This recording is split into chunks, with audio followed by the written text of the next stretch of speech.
Why is San Francisco on the edge of becoming America's next ill-fated city? This question hangs heavy in the air, raising sharp brows of concern and speculation. Behind the iconic Golden Gate Bridge, a city once known for its vibrancy now dabbles in and out of pressing challenges. From soaring living costs to a widening wealth gap, San Francisco finds itself at a critical crossroads. Join us as we explore the issues of the city's resilience and uncover the future that awaits the city by the bay. Let's go.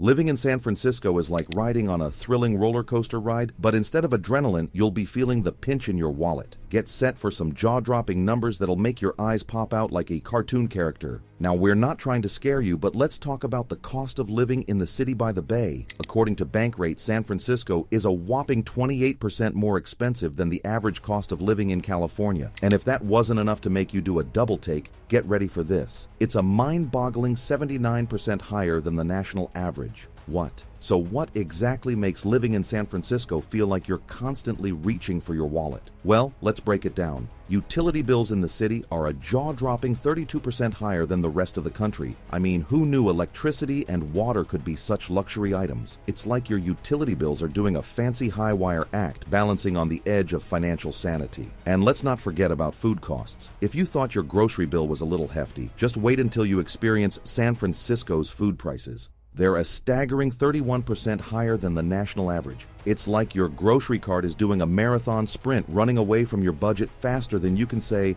avocado toast. If you're thinking about getting around the city, be prepared to pay a pretty penny for transportation. San Francisco's transportation costs are a whopping 38% higher than the rest of the country. It's like the price of a bus ticket or a ride on those iconic cable cars comes with a VIP pass to the land of expensive fares. Don't think you'll have to worry about transport in San Francisco. Wait for the next one that will make your heart skip a beat and your bank account weep bitterly. Do you know that we haven't even talked about the big package of expenses? Housing. Housing costs in San Francisco make up the largest share of most people's expenses, and oh boy, will they give you some serious sticker shock. It's like walking into a real estate office and being greeted by a clown juggling dollar bill. Trust me, it's not a magic show you want to be a part of. Seriously, the housing market in the city is not for the faint of heart or the light of wallet. If you're thinking about buying a home in San Francisco, you won't just believe these jaw-dropping numbers. According to Bankrate, you can expect to spend a whopping 207% more than the national average. There is a median sale price of homes in San Francisco. As of April 2023, Redfin reports that the median sale price was over $1.33 million.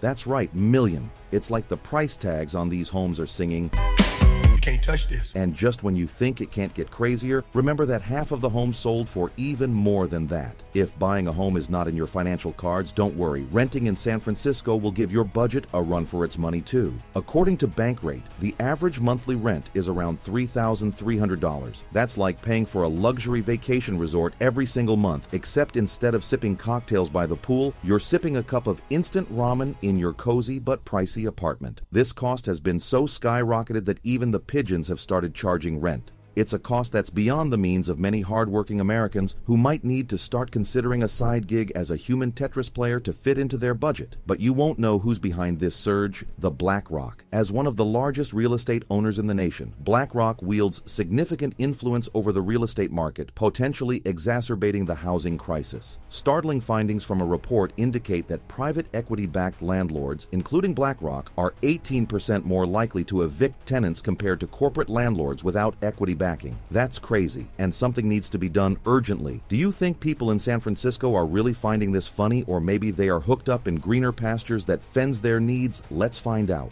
In 2022 alone, more than 24,000 people from 166 companies were handed pink slips. The job market in San Francisco, where the tides of employment ebb and flow like waves on a beach. It's a city that has seen its fair share of layoffs in recent years, leaving many people feeling like they're worthless in the job market. Even the tech industry, with its flashy giants like Twitter, Meta, and Alphabet, made headlines for their significant labor cutbacks. It's enough to make you wonder if the city needs a superhero whose superpower is job creation. But fear not, for there is a glimmer of hope amidst the layoffs. Discover the untold secrets of success in the ever-changing job market as we unveil the key to unlocking your career potential.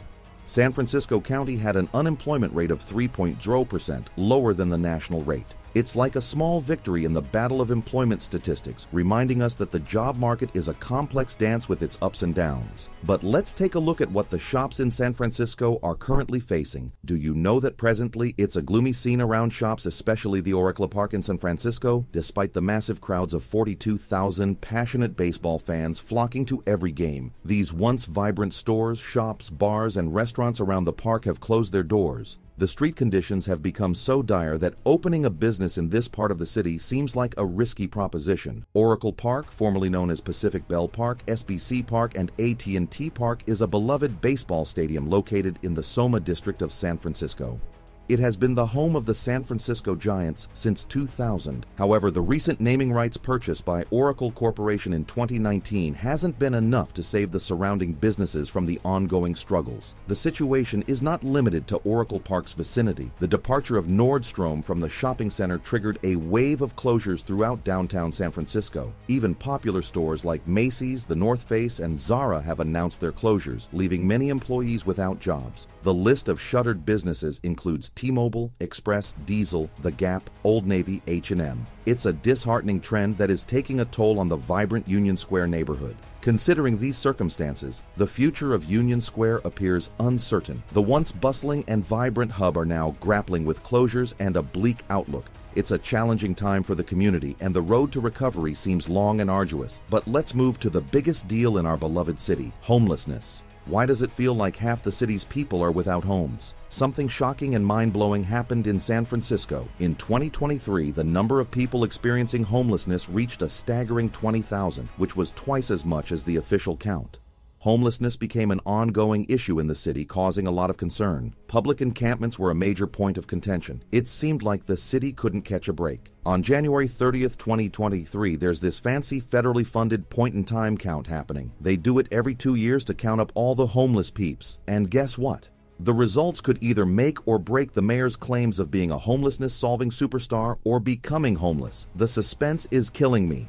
Dear folks, let's not lose hope. Let's keep pushing for solutions, and who knows, maybe one day we'll crack this nut wide open. And what about shoplifting? According to a recent analysis by the Council on Criminal Justice, San Francisco's monthly shoplifting rate falls somewhere in the middle when compared to 23 other major U.S. cities. The study looked at shoplifting data from 2018 to the first half of this year, aiming to understand how current trends compare to pre-pandemic times. Surprisingly, the study revealed that San Francisco's reported shoplifting rate actually decreased by about 5% between January 2019 and June 2023. In fact, during the first half of this year, reported incidents were down 35% compared to the same period in 2022, making it the city with the largest percentage decrease among the 24 cities included in the study. However, it's important to note that the analysis only considered incidents reported to the police, so other factors like the effectiveness of anti-theft measures and underreporting by retailers were not taken into account. So, my friend, if you're thinking about setting up camp in San Francisco, be prepared to navigate a financial obstacle course. I think at this point we need to reinstate that nothing worth a penny is cheap, but we've got to give life the best it needs. Although San Francisco is a city where living costs will make your head spin faster than a tilt-a-whirl ride. But hey, if you can handle the ridiculous bills and expenses, you'll be rewarded with a vibrant culture, stunning views, and a community that knows how to make the most out of every pricey penny.